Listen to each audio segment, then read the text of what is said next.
If you or your children suffer a lot from ear infections, I've got 5 of the major causes of those common ear infections. Okay, number 1 on my list is different viruses, bacteria, and even fungal infections. So fungus, if you think about it, where does it live?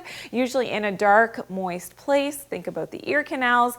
That is often why fungus is correlated to chronic ear infections. Okay, another cause, number 2 on my list, is chronic allergies. Just makes you more susceptible to having those ear infections with a lot of inflammation happening and maybe some discharge happening in the area as well, with sneezing and coughing as well, can make you more susceptible to those ear infections, especially in children. Okay, number 3 on my list is smoking. So if you are a smoker, unfortunately, this is going to increase your risk of ear infections. And number 4 on my list now is air pressure changes. So if you've ever experienced this on an airplane, maybe going and traveling at different elevations, even in a car, you may experience that pressure in the ears, especially if you're susceptible to those ear infections. And number 5 on my list, another common cause of ear infections that you may not have thought about, is inflammation. So living in a chronically inflamed state, which I find is so much more common now because we live indoors, we're not outside as much as what we should be, or under artificial light, we have more electromagnetism and EMFs around our environments,